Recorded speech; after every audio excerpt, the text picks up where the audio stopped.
Did everybody see what I saw in the Super Bowl last night?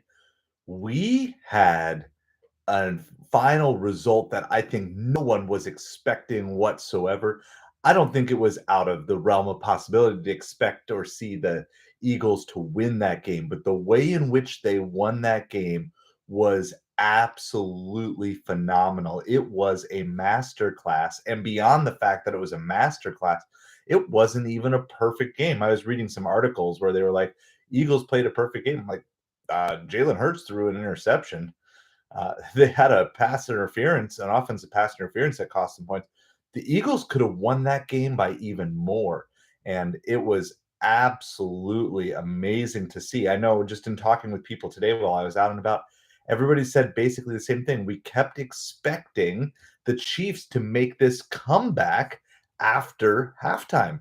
Everybody, not that we necessarily were expecting the Chiefs to be able to actually pull off a victory, but everybody I talked to was like, we just kept expecting the Chiefs to show up and put some pressure on and have to see, and it just never came. I said multiple times during the stream last night that it looked like the Eagles were inside the huddle of the Chiefs. They knew what plays were coming. They knew how to shut down all the primary receivers, all the primary routes. It really was. Again, I wouldn't call it a perfect game, but I would certainly call it a master class in how to handle it. And so I've got multiple questions. So question one is, have the Eagles provided the blueprint of how to dispatch of the Chiefs from this point forward? Are we seeing the necessity of really tough offensive and defensive lines combined with a strong running game that also pairs well with a run pass option type of quarterback? So that's question one. Do you think that this is a sustainable blueprint that the Eagles put together in breaking down the Chiefs? So let me know what you guys are thinking down in the comments, whether you're watching live or on replay. Hello to all of you. We are MetropoliFins. We're YouTube's smallest New York Mets and Miami Dolphins channel, and we're just wrapping up the football seasons. How is it going, Savage Batman? Thanks so much for hanging out with us. That's question one. Question two I have is this, though. Do we have a real rivalry? Now, some people are of the mindset that, well, it can't be a rivalry if there's blowouts, but I actually disagree. I think that you can have rivalries even if there are blowouts that go one way or another. It just needs to be a rivalry in that both teams can get the better of each other from time to time. So we have 2 years ago. No, there's no way you can call the Chiefs the fraudulent team of the year. They're the second best team in the NFL. I wouldn't call that a fraudulent team whatsoever. There are plenty of teams that would have loved to have been in the Super Bowl. And there was no team in the AFC that was going to be able to compete with the Chiefs. I mean, everybody's like the Bills. This is the Bills' year to take down the Chiefs. The Bills couldn't take down the Chiefs. I don't think the Chiefs are a fraudulent team. I do think it was not the strongest Chiefs team that we've seen. But just losing in a Super Bowl doesn't make you a fraudulent team. It just means you lost in the Super Bowl. But I would propose here that maybe we have a genuine Jalen Hurts, Patrick Mahomes rivalry here. And as much as I know some people wouldn't want to see this matchup time and time again, it certainly feels like if there can be some sense of continuity here, that maybe we're going to be in for a rubber match of this Super Bowl in the next couple of years. That just, you got two teams that are on the rise and going like that. So, um, you know, I think that we maybe have a budding real rivalry here. I haven't seen the schedule for next year, but I would assume that the Chiefs and Eagles will play each other in the regular season. And obviously, regular season rivalries are different than, Super Bowl rivalries. And it's really hard to build a Super Bowl rivalry with teams from different conferences. When you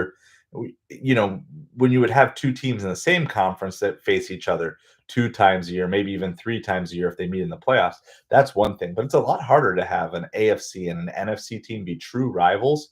But we have 2 years ago where the Chiefs got the better of the Eagles, and then this year where the Eagles got the better of the Chiefs.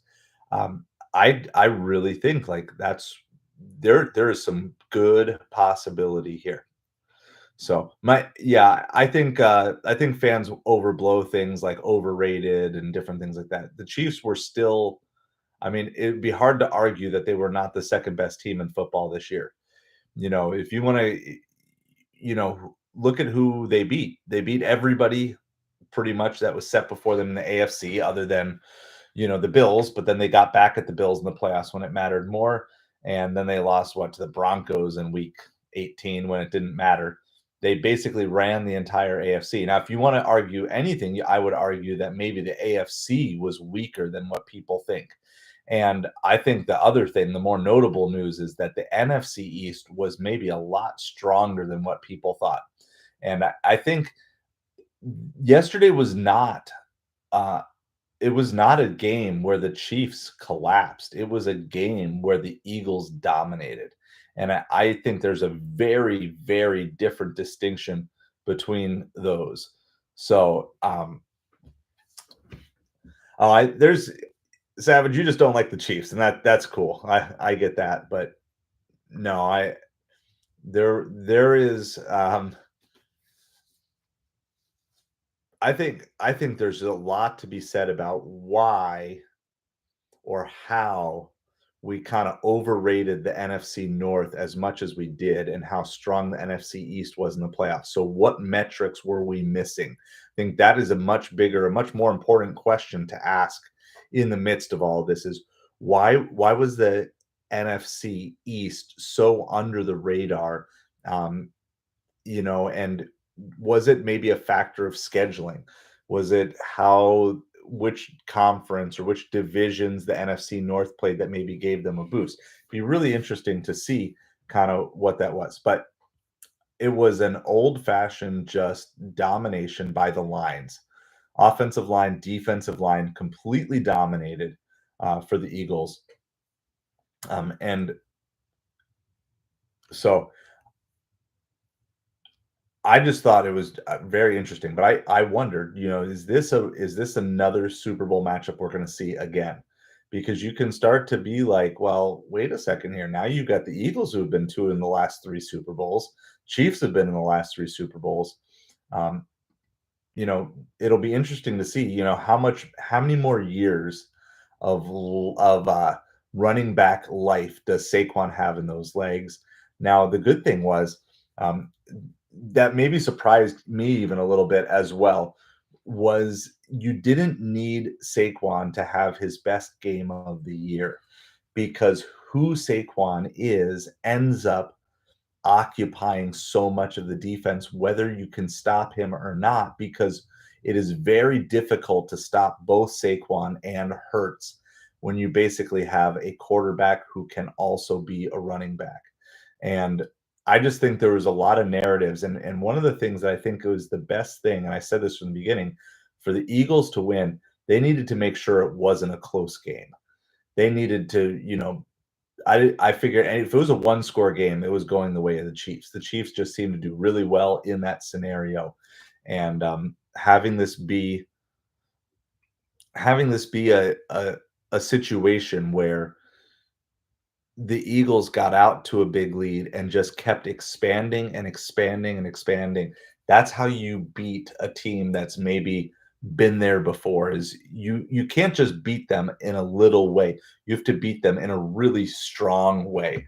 And because as soon as you give an opportunity, you know, the Eagles just left no opportunity, whatever. You can think how rigged the game is or not. And honestly, if you're the type of person who thinks that the NFL is completely rigged, then why even watch it? Because then you're just admitting that you're just watching professional wrestling or whatever. I guess there's room for that discussion, but as a whole, I don't think that there's a reason that all the owners would be okay colluding to have any sort of rigged situation. But even if you're just worried about referee incompetence, the best way to do it is just put out a dominating performance. And that was clearly what that was. The Eagles had a game plan. They executed it.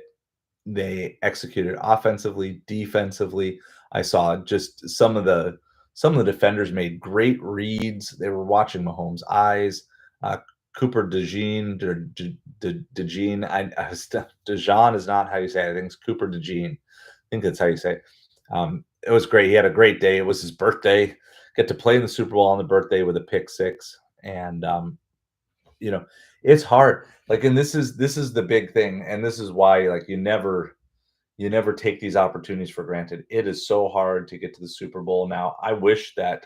Teams I wish there wasn't a first round bye. I wish every team had to play every round. I think first round buys are I think they give you a disproportionate level of teams. Now, I understand some people like them because it rewards your regular season performance, but I think honestly, one of the reasons why you have things like the Chiefs making the Super Bowl 3 years in a row is because, and it's why part of the reason why you had the Patriots dynasty win. I think if you didn't have the Patriots with first round buys all of those years, now some years they didn't have the first round buy, but if they didn't have as many first round buys, I don't think you would have seen as many Patriots championships. Just because if you have to go through one more game, that's just one more set of circumstances where things can go wrong. So personally, I'm not a fan of the first round bye. I also don't think we should really be adding more teams to the playoffs. So I don't really have a solution to that.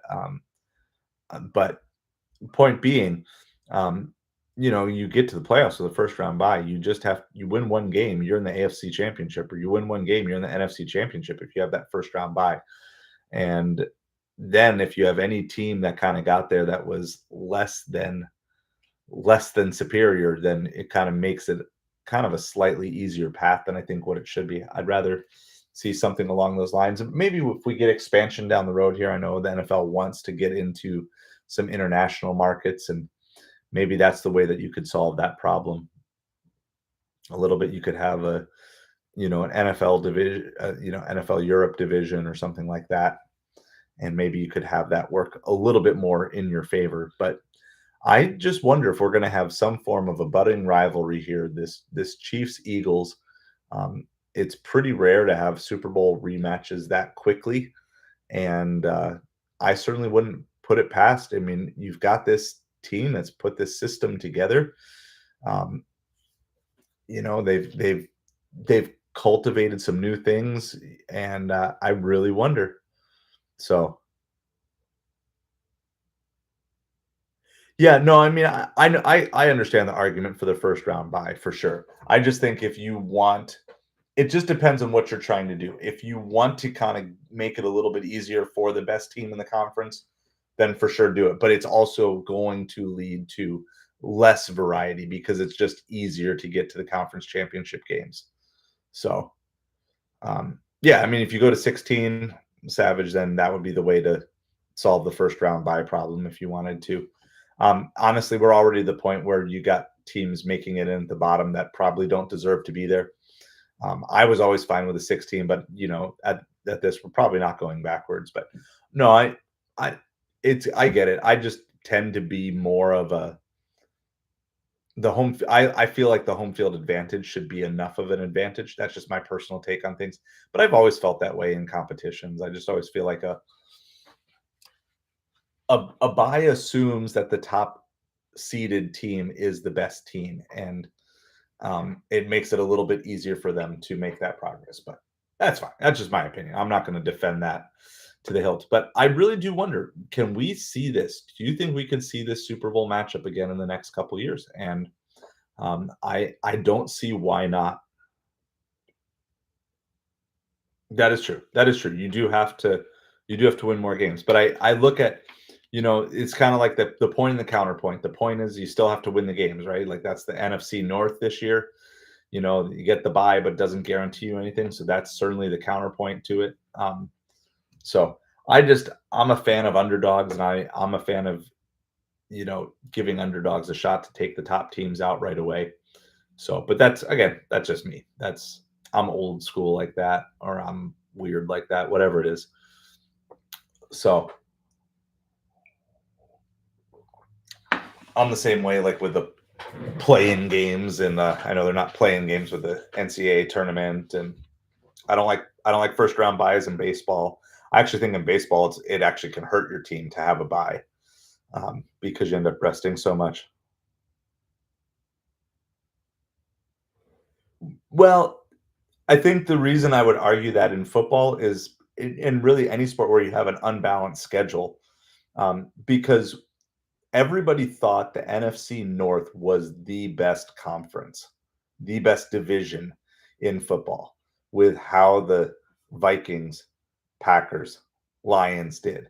But all three of those teams just absolutely caved under the pressure. So, um, in a similar way that in college football over the years, the top SEC teams would always just get sent, and I realize that's a little bit different in that thing, but you don't know that the SEC is the best conference in college football just because those teams won the most games. You make the assumption based on certain things, but until you have teams play across other conferences, you just don't know. And like this year, when you expand the field, you didn't have any SEC teams in the championship game. Yet, if you had handpicked the teams, you know, there would have been a large push to say, well, then, yeah, there should have been. So, yeah, like I said, I'm not going to defend these to the hilt. That just kind of tends to be my thing. I tend to think that the home field advantage is advantage enough. That's my personal take on it. But it's cool. Like they're the best team by record. But I just want to see teams have to actually prove it in a pressure environment on the field. So, well, exactly. Right. That's exactly it. And so what I wanted to do actually, I know this is kind of weird because this really has, I mean, I guess it's a little bit, but um, I wanted to see what were the divisions that the NFC North played this year. Um, versus the NFC East, right? So you have this weird, you play teams that are relative close to you, but let's see who because you play like against one division in the AFC, one division in the NFC. So I'm just kind of curious how that play across was. So what AFC teams did the Eagles play? So the Eagles played the Patriots, they played the Ravens, Jaguars, Bengals. Okay, so the Eagles played the NFC or the AFC North. No, is that what it was? Bengals, Browns. Am I looking? Hold on.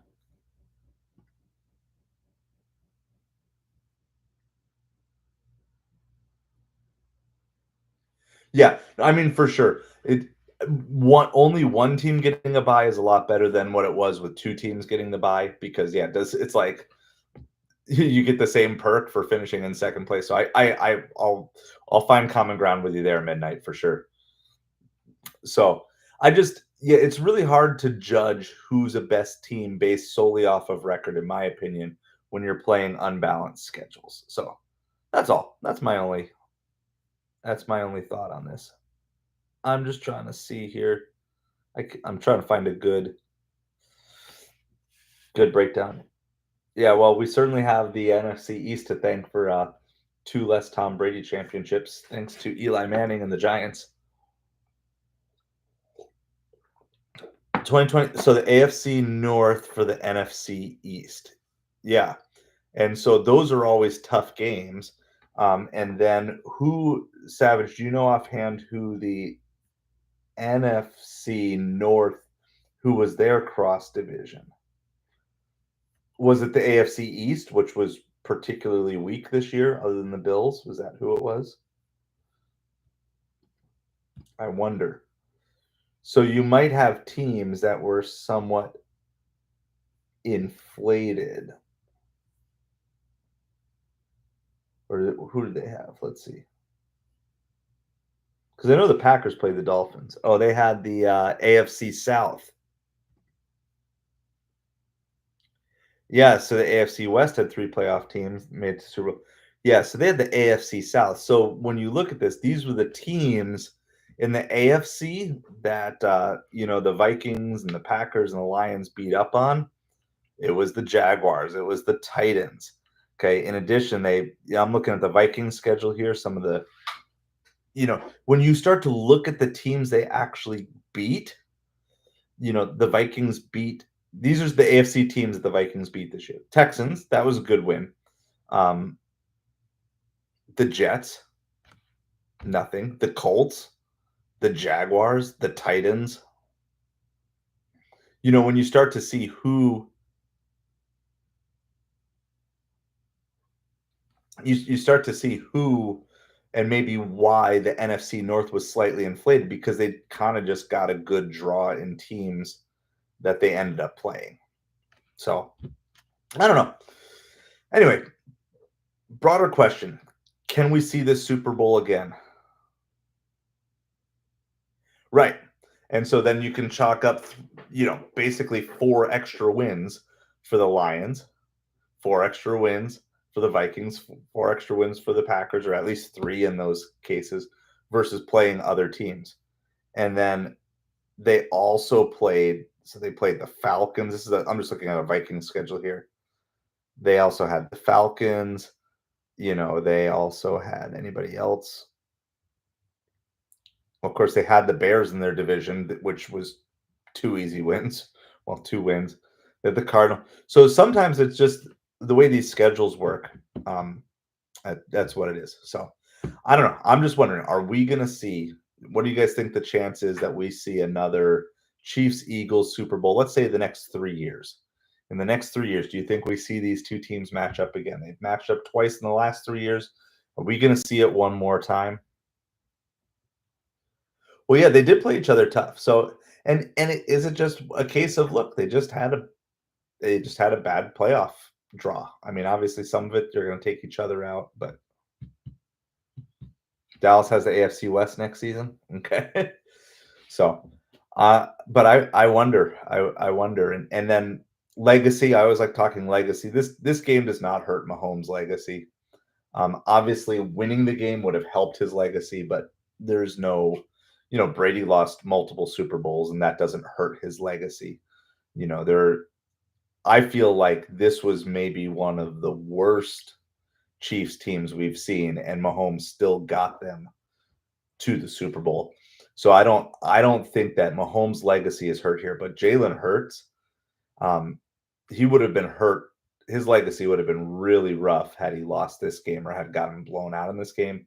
But does Jalen Hurts, does he start getting talk about being in the top tier, top echelon of quarterbacks? Is he the type of quarterback you would start to trust in a big game now? I mean, I think the evidence is there that Jalen Hurts is definitely a very good quarterback. I don't know if I would say he's Hall of Fame trajectory quite yet. He's going to need a little more longevity and different things. As of right now, you'd put Jalen ahead of Mahomes. Be interesting to see. And how much of this, obviously the one person who maybe locks up, does Saquon lock up a Hall of Fame? Is he a Hall of Famer now? Um, with the rushing this year plus the Super Bowl, does Saquon have? Is he a Hall of Fame running back? It'd be interesting to see. Let's see, Saquon Barkley Hall of Fame. I feel like that would be something.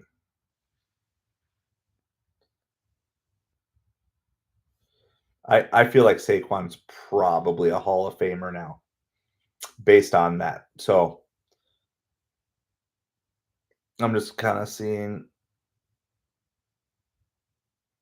what does this do? Does this change how you view running backs in the NFL? We had a lot of running backs who went to new teams in the last couple of years who really did well. Like, does this change the narrative? Does this, you know, do the Eagles get to the Super Bowl? I mean, maybe you could argue they could have won the Super Bowl without Saquon, but do the Eagles even get to this game without Saquon? And I don't know. Let's see. Here's an MSN article on this. Is Saquon a Hall of Famer? Yeah, let me see if that's. I'll see if I can find that midnight. Well, so they were asking this question: is Saquon Barkley a Hall of Famer? This article was from before the Super Bowl. I mean, but you put a ring, you give Saquon a ring here, and his playoff performance was great. Obviously, the Super Bowl wasn't his best game, but they also just didn't need him. I mean, so I would have to say, so this is somebody, Nick Wright said, no matter what happens in Super Bowl, he should be a Hall of Famer. He's young enough. He should have a Philadelphia 2 or 3 more great years. So I always say though, you can't project forward. In other words, if I'm going to project someone as a Hall of Fame or not, it's based on what they have actually done. So even so, you can't say, well, he has 2 or 3 more years to pile up stats. I'm saying, what if he were to get injured and never play again? Would he be a Hall of Famer today? So let's see. This article says statistically, Barkley is still in the middle of his career, isn't yet a lock for Cannon. Few running backs in the modern era have possessed Barkley's combination of power, speed, and versatility. His ability to run any play into a highlight reel moment is rare. His presence in Philadelphia gave Jalen Hurts and Eagles offense a new dimension. Hall of Fame running backs like Adrian Peterson, LaDainian Tomlinson, and Marshall Faulk not only had elite peaks, but also sustained success over multiple years. Um, but I feel like what he Oh, you just started streaming on Twitch? Awesome, Batman. Someday I'll move to some other platforms, but I'm gonna just I gotta build on the YouTube side first. I don't know. I'd have to see Saquon Barkley versus Hall of Famer stats.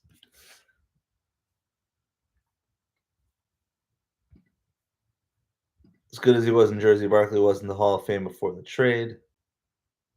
Tough to call him now. Yeah, I mean, one more dominant season. I do feel like you can argue whether players shouldn't be judged by Super Bowls or not, but I don't think you should hold a lack of a Super Bowl against a player. But if a player was an integral part of a team winning a Super Bowl, I think you can give them credit for it. Yeah. So that's like this is my take. I don't think you hold I'm a Dolphins fan, right? So I'll use Marino. I don't think you hold Marino's lack of a Super Bowl against him, but I do think you can give Eli Manning credit for Super Bowl wins over Tom Brady.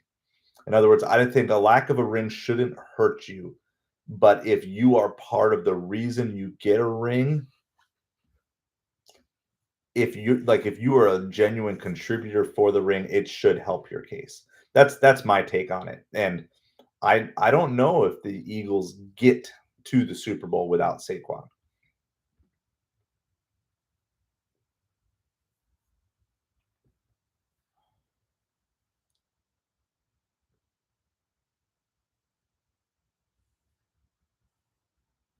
By the way, Saquon did set a record um, for most rushing yards in a season, including the playoffs.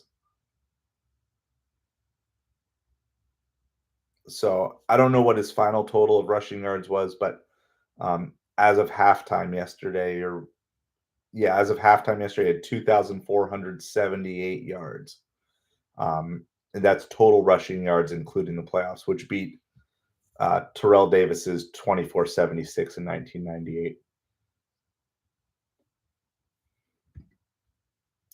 I agree. I agree. Eli should have been a first ballot Hall of Famer. 100%. Yeah. I mean, there's lots of players you could say that you'd wish for them to win a ring, but I think there's something especially special for Saquon having really suffered under some lousy management decisions with the Giants to have them to be able to finally in his free agent year pick where he wanted to go. And obviously, these guys want to make money, but he also picked a place that ended up with him getting the ring in the first year. And I think there's something to be said for that make being a wise business decision. I think more players it'd be interesting to interview players who sign big free agent contracts when they get older, but they signed a big free agent contract with a bad team for the money. Be interesting to interview some of those guys and ask them if they ever regretted not going for a better team and taking less money. I bet you a lot of them do. I bet you in the moment the signs really scream out to them. But when they're 10, 20 years past their career and they look back, and the money is more of a memory at that point, I wonder how many players would be like, yeah, I wish I would have signed for a little bit less, but with a better chance to win. So that's interesting. I don't really know what let me look up kickers in the Hall of Fame. That's a great question, Batman. I Two Super Bowl MVPs to me, I I just think he beat Tom Brady in Brady's prime in the biggest stage multiple times. And to me, he also had lots of accumulating stats. He had a long career and he won it twice. Nick Foles, sorry, Nick Foles, the quarterback. Um, well, who was I? I was thinking Nick Folk. I saw an Eagles and Nick Folk. Yeah, but it's more than 2 games, right? That's 2 seasons plus a career of stats. So, I we definitely see some of these things differently, Midnight. It's cool. It's cool. I just think, maybe I'm biased because of how dominant the Patriots were and to guide that team to beating the Patriots twice. Maybe I'm biased, maybe my Patriot hate blinds me, but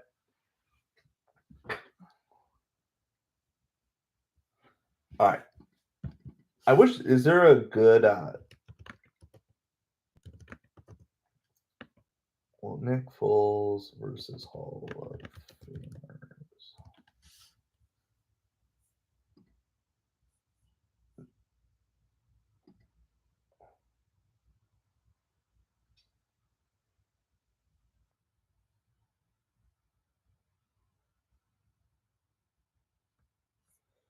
No, I found a Reddit thread which says why Nick Foles is a lock for the Hall of Fame, written 4 years ago.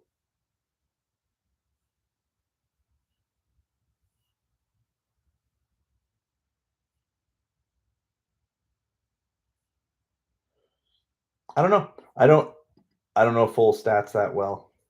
Um,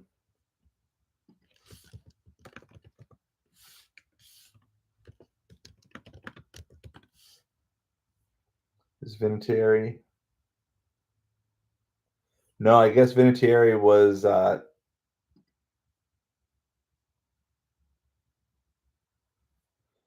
he was snubbed.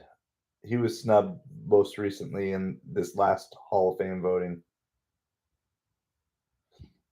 Who made it in? I don't even know who made it in. Jared Allen, Sterling Sharp, Eric Allen, Antonio Gates. Those are the ones who were just voted in. Vinatieri didn't make it. Eli Manning didn't make it.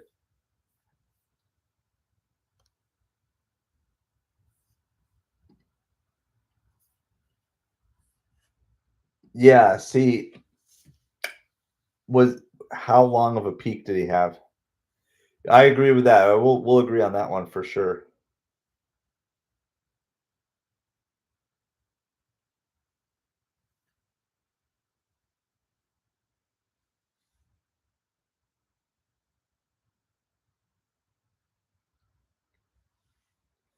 I'm looking there was a lot of good names on the ballot. So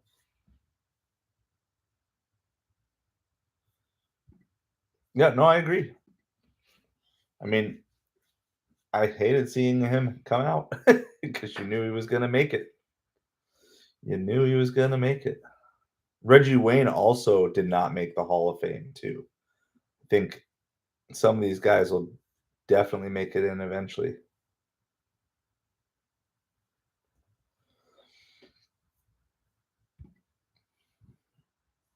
Yeah, see, I'm more on that for Foles.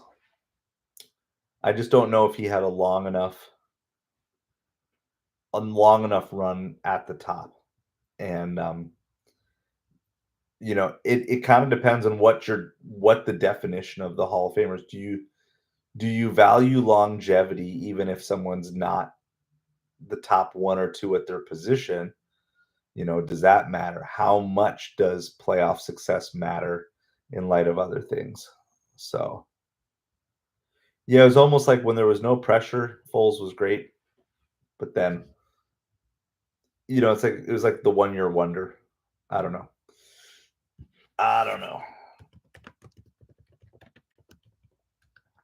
Is there a good like comparing? I just wanted to know like Eli Manning.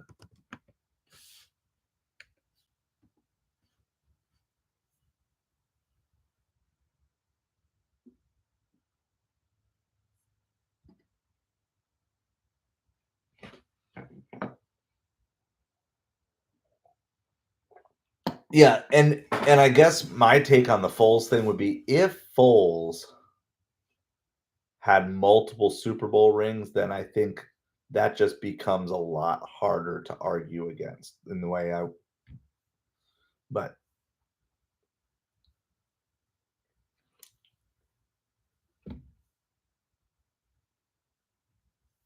anyway, that's what makes sports great. You can have these debates going for a long time, but Vinatieri, Vinatieri, he definitely should be in. I would say Reggie Wayne for sure deserves to be in too.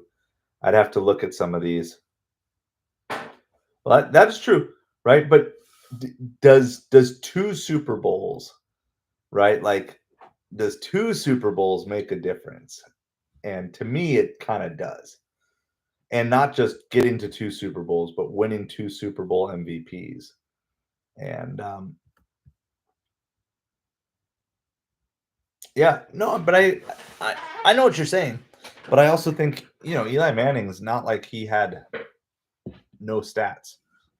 You know, I just want to see if I could find. I'm trying to find a good stat comparison site.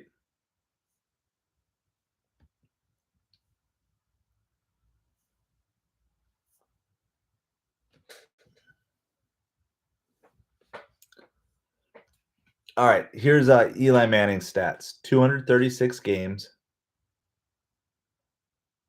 60.3% completion percentage, 57,000 yards,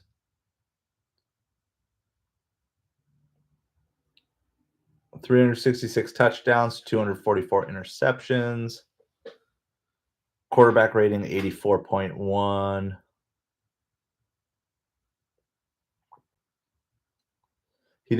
He did make 4 Pro Bowls, 2 Super Bowl MVPs. I mean, you would certainly never argue that he was the best quarterback in the league in any given year. So for sure.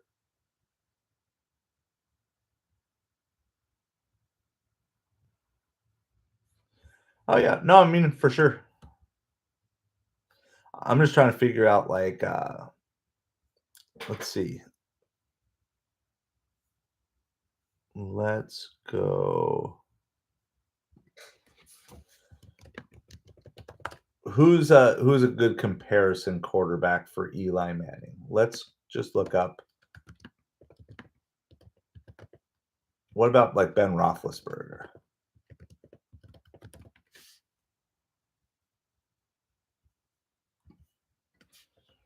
I'd be interested to see.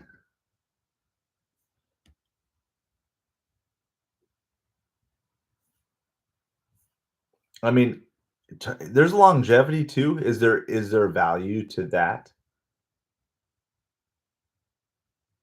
He played from 2004 to 2019.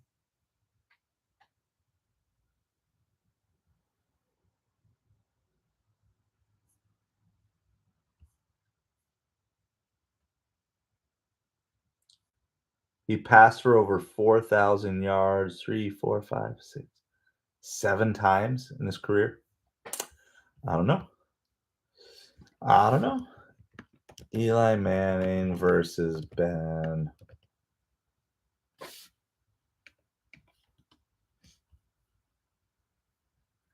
I'm gonna look up Eli versus Ben because maybe that's a is that a better is that a good comparison? I mean Ben has him. Ben has him on everything. No, hey, I get that. I'm looking solely on the stat side here, just to kind of see is Ben in the Hall of Fame?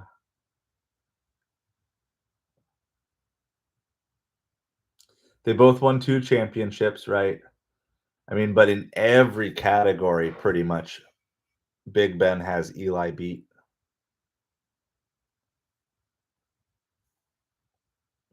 including interceptions. Even rushing, even the rushing categories, Ben has Eli beat. Played more games. Is Ben in the Hall of Fame? I don't know.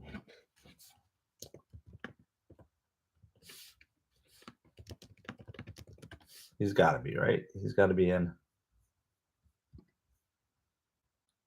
No, I get it. I get it.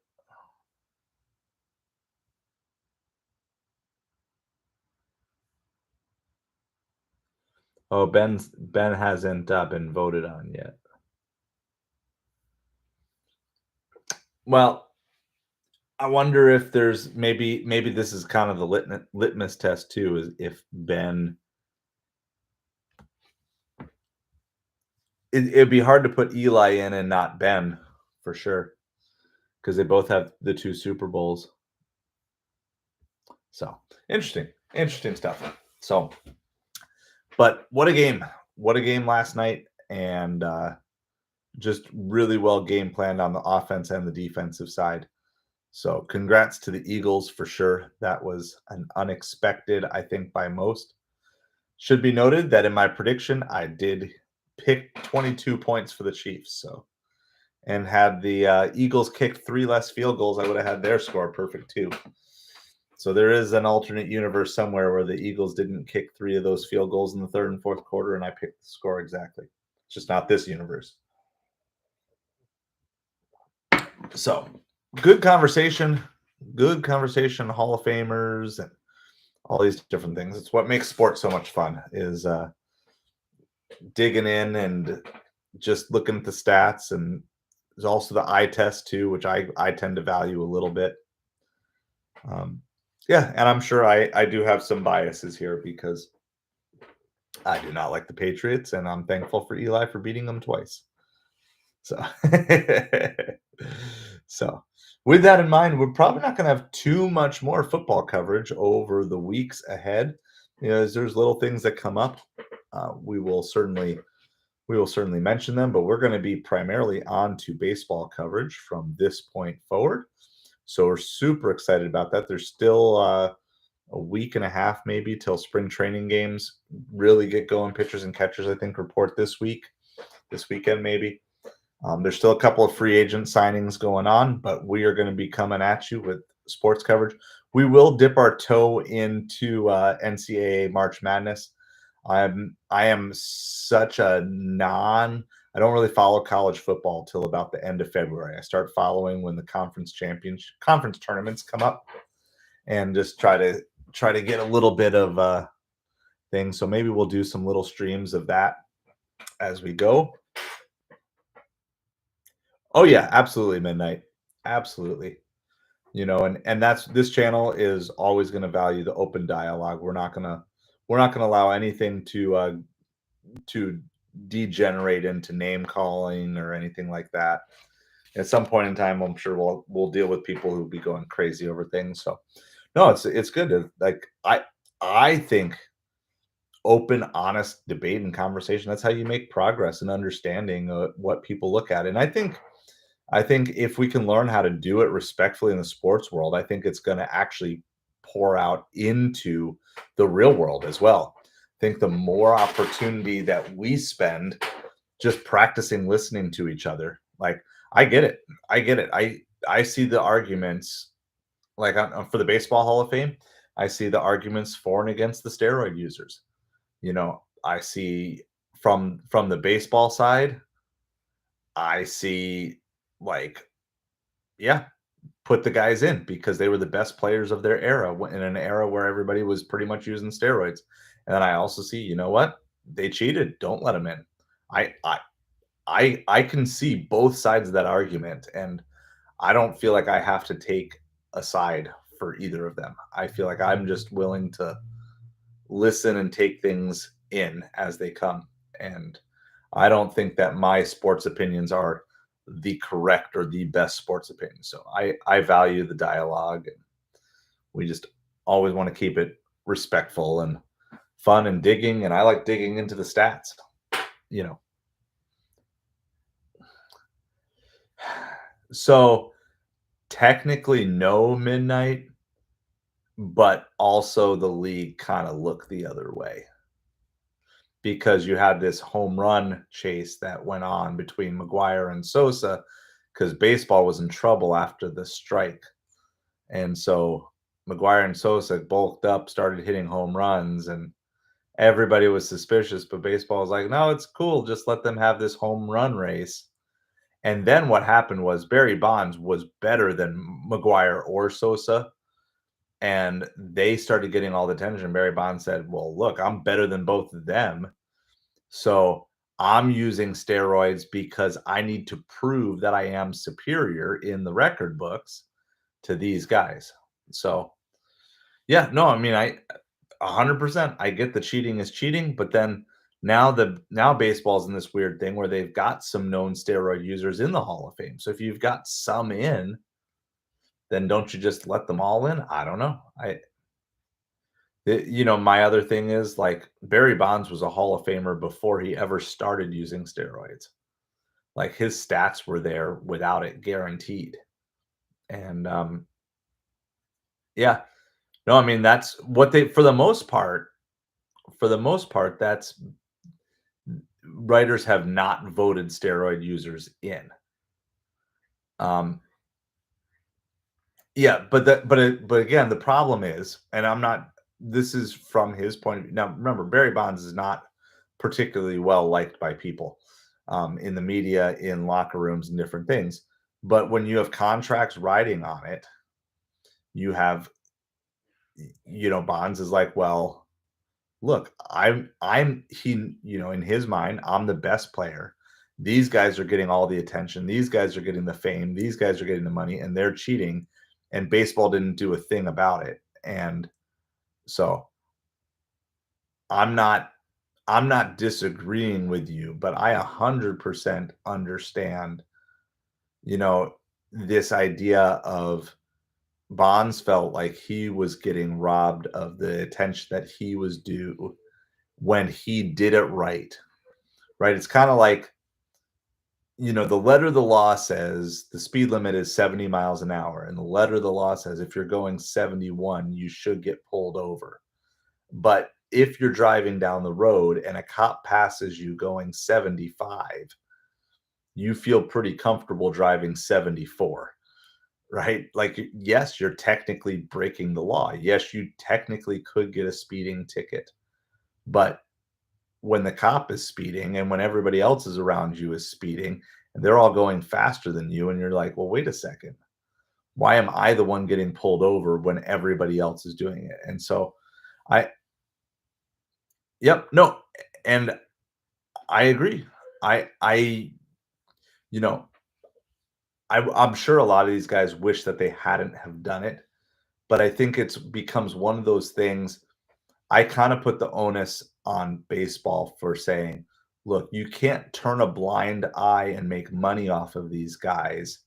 And then when it no longer suits you, just turn your back and backstab them.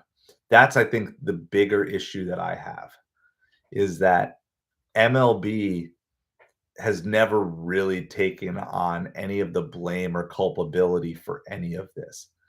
And it would be it would be so much better if they just simply came out and said, "Look, during this era, we messed up. We wanted the home runs." W Yeah. No, and it's fair, like, and it does seem to be, it seems to be kind of generational. That older generation thinks cheating is cheating for sure, and I'm not saying you're in that older generation, but just across baseball world, that's the way it seems to be, and then the younger generation is just more like, "I'm just gonna look at the stats and let the stats tell me what it is." And, the other question is how much of some of this stuff was illegal, but not technically against baseball rules. There wasn't testing. Some of it was just based off of confessions. It's an interesting thing. It always makes for an interesting debate. I lean more on I just lean more towards the side of, I know what I saw. I know what baseball was, and I know who the best players were when I watched. Yeah, and that becomes the interesting thing, is because how many guys were really good but not great because they choose to do it the right way. And I think that's what baseball has done recently, because you've got a couple of guys who have made the Hall of Fame that purists and traditionalists are kind of like, I don't really know if they deserved it. But if you're saying among those who we know to be clean and not have used steroids, these are the top tier, then yeah, that tends to be the direction that it's gone. But I think eventually, like it or not, I think eventually most of these guys are going to make it in. The ones, not all of the steroid users necessarily, but those who were the top performers who also use steroids. Just because there's really no way of knowing who did and who didn't, and simply punishing people who have admitted it, but rewarding those who did it but don't tell the truth. I think that's probably what's going to happen. So, but no, I mean, there's lots of arguments against it. I mean, Pete Rose bet on baseball, which it was against the rules, even though it's not officially maybe cheating, but it was against the rules. He's not in. Um, Shoeless Joe Jackson, he's banned from baseball because he was involved, even though his stats don't particularly show it, but he was involved with a point fixing scandal, and so, but you're going to have this whole new thing because you had a whole Houston Astros team that was involved with cheating and won the World Series, and they gave them, they didn't suspend the team, or they didn't punish them. And so it's a similar thing, Tom Brady with deflating footballs and Spygate and all these different things. Like, it's an interesting moral conundrum. I think that sometimes, you've got people who are just pushing things to the absolute extreme edge, and it doesn't always, you know, what there's no rule book to tell you what to do with these things when stuff is found in retrospect. Now, like in the NCAA, they just tend to be like, you vacated your title, you cheated, so you're giving up these wins. But that's not anything any of these professional sports leagues have ever really taken on, like teams being made to forfeit, at least as far as I know, not in recent history. Maybe further back they have, but certainly not in recent history. They didn't make McGuire and Sosa give up their home run totals or put an asterisk. It's just, that's how many home runs they hit. That's their stats. And then they also did this. They also used steroids or PEDs or whatever. And that's also a fact. And then they just allow people to take those two facts and decide whatever conclusions they want. So anyway, that's what it is. So we're going to be, if there is football news, and I'll cover some of the Dolphins draft stuff as well. And but we're going to be definitely talking a lot of baseball coming up. I did put out a Mets video last night, and so we'll have that. And so super excited about it. Congrats to the Philadelphia Eagles, not just on winning, but winning in a leave no doubt about it way. So it was, I know a lot of people say, well, it wasn't a good football game, but I think there's something to be appreciated of seeing a team just simply put together their best game of the season in the Super Bowl. And I can appreciate that. Yeah, it would have been cool if it was a better game and it was a back and forth battle, and but there's just something about seeing a team that put everything together, peaked at the very end of the season. They were a strong team all season, but I just I don't think anybody expected to see Mahomes shut down like that. I mean, he was shut down for 2.5 quarters, almost 3 quarters really, but 2.5 quarters for sure. Mahomes completely shut down. And by the time Mahomes finally got the groove, the game was over. And it was it was impressive. It was impressive to me to watch. And I think sometimes we think of greatness in terms of repeat championships like Mahomes and Brady, but there's also greatness of a team, of seeing a team just play football the right way and just win the game in the trenches and everything. So,